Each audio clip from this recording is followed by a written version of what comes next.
Everyone, কেমন আছো? রান্নার রকমারি চ্যানেলে আরেকটি পর্ব দেখার জন্য সবাইকে ওয়েলকাম জানাই। আমি তোমাদের সাথে শেয়ার করব সুজি আর আটা দিয়ে দারুণ স্বাদের একটি নাস্তার রেসিপি, যেটা সন্ধ্যার স্ন্যাক্সে চা বা কফির সাথে খেতে দুর্দান্ত লাগে।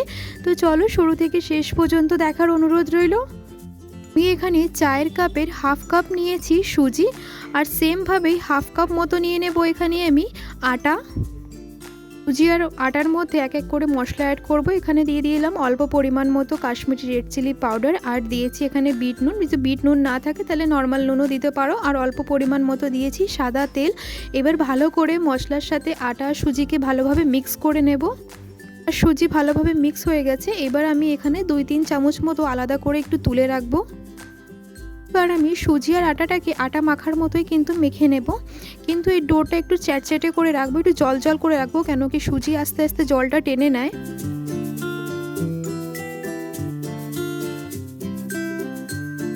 দেখতেই পারছো কতটা চ্যাটচ্যাটে, মানে হাতের সাথে লেগে যাচ্ছে। এইভাবেই ঠিক মেখে আমি 20 মিনিট মতো ঢেকে রেখে দেবো।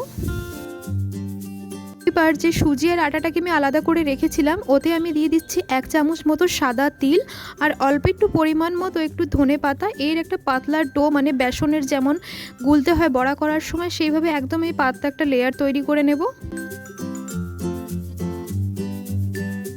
এদিকে আমি একটা সেদ্ধ আলু নিয়েছি। এবার আলুটাকে ভালো করে হাতের সাহায্যে ভালো করে ম্যাশ করে নেব, বা গ্রাইন্ডারের সাহায্যেও গ্রাইন্ড করে নিতে পারো। আমি এখানে দিয়ে দিয়েছি পরিমাণ মতো কুচিয়ে রাখা পেঁয়াজ, আর অল্প পরিমাণ মতো দিচ্ছি কাঁচা লঙ্কা, আর সামান্য পরিমাণ মতো দিয়ে দিলাম এখানে রেড চিলি পাউডার। অল্প অল্প মশলাই আমি ইউজ করছি। আর দিয়েছি এখানে লবণ, আর দিলাম একটু চাট মশলা বা আমচুর পাউডার, আর অল্প পরিমাণ মতো দিয়েছি ধনেপাতা। এবার ভালো করে সমস্ত মশলার সাথে আলুটাকে ভালোভাবে মেখে নিতে হবে।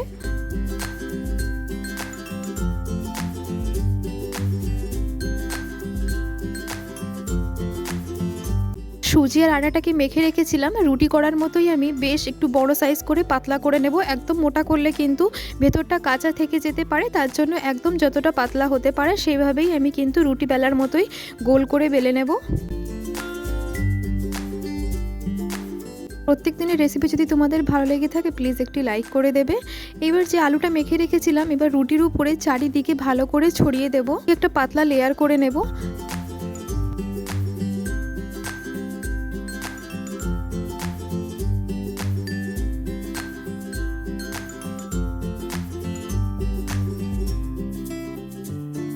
এদিকে চারিদিকে আলু কিন্তু ভালোভাবে রুটির গায়ে লাগানো হয়ে গেছে। রুটিটাকে আস্তে আস্তে করে রোল করতে হবে, যতটা শক্ত হয়, ঢিলা হলে কিন্তু কাটতে পারবো না, তার জন্য খুবই শক্ত শক্ত করে আমি রোল করে নিচ্ছি।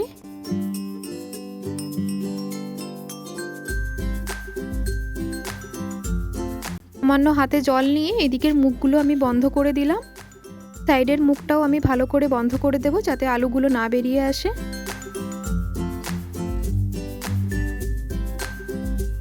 এটি মুখটা বন্ধ করে দিয়েছি। এবার ছুরির সাহায্যে খুবই আস্তে আস্তে করে গোল গোল করে কেটে নিতে হবে। গোল করে কেটে নিয়ে হাতে একটু প্রেস করে দিচ্ছি, যাতে আলু আর মশলাগুলো ভালোভাবে সেট হয়ে যায়। এই যে দেখো সমস্তগুলো বানানো হয়ে গেছে। এবার এক এক করে আমি তেলে বা বাটারে বা ঘিতে তুমি ভাজতে পারো। এখানে তাওয়াতে নিয়েছি অল্প পরিমাণ মতো তেল, আর এই যে ব্যাটারটা করে তৈরি করে রেখেছিলাম, এইগুলোকে ব্যাটারের মধ্যে চুবাবো, আর এক এক করে আমি তেলের মধ্যে ছাড়তে তালে থাকবো। প্রসেসে সবগুলো আমি এরকমভাবেই ভেজে নেব।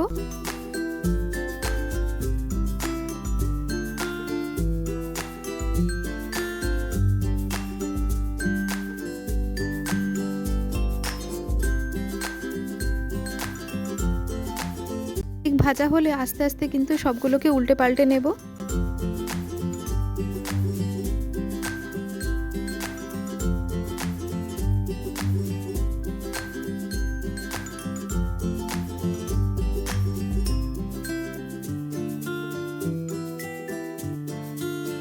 ফ্লেমটা মিডিয়াম করে সমস্তগুলোকে ভেজে নিয়েছি, আর খুবই ক্রিস্পি হয়েছে, দেখতেই পারছো। এবার সবগুলোকে এক এক করে আমি নামিয়ে নেব। আমার সম্পূর্ণভাবে তৈরি হয়ে গেছে সন্ধ্যার নাস্তা সুজি আর আটা দিয়ে দারুণ স্বাদের একটি রেসিপি। তোমরা পারলে বাড়িতে একবার ট্রাই করো, আশা করি তোমাদের ভীষণ ভালো লাগবে। সন্ধ্যাবেলায় কিন্তু চা বা কফির সাথে এরকম ধরনের নাস্তা কিন্তু জমে যায়। যদি ভালো লেগে থাকে প্লিজ একটি লাইক করে দেবে। নতুন একটি রেসিপি নিয়ে আবার দেখা হবে। সবাই ভালো থেকো, সুস্থ থেকো, আসি তাহলে, ধন্যবাদ।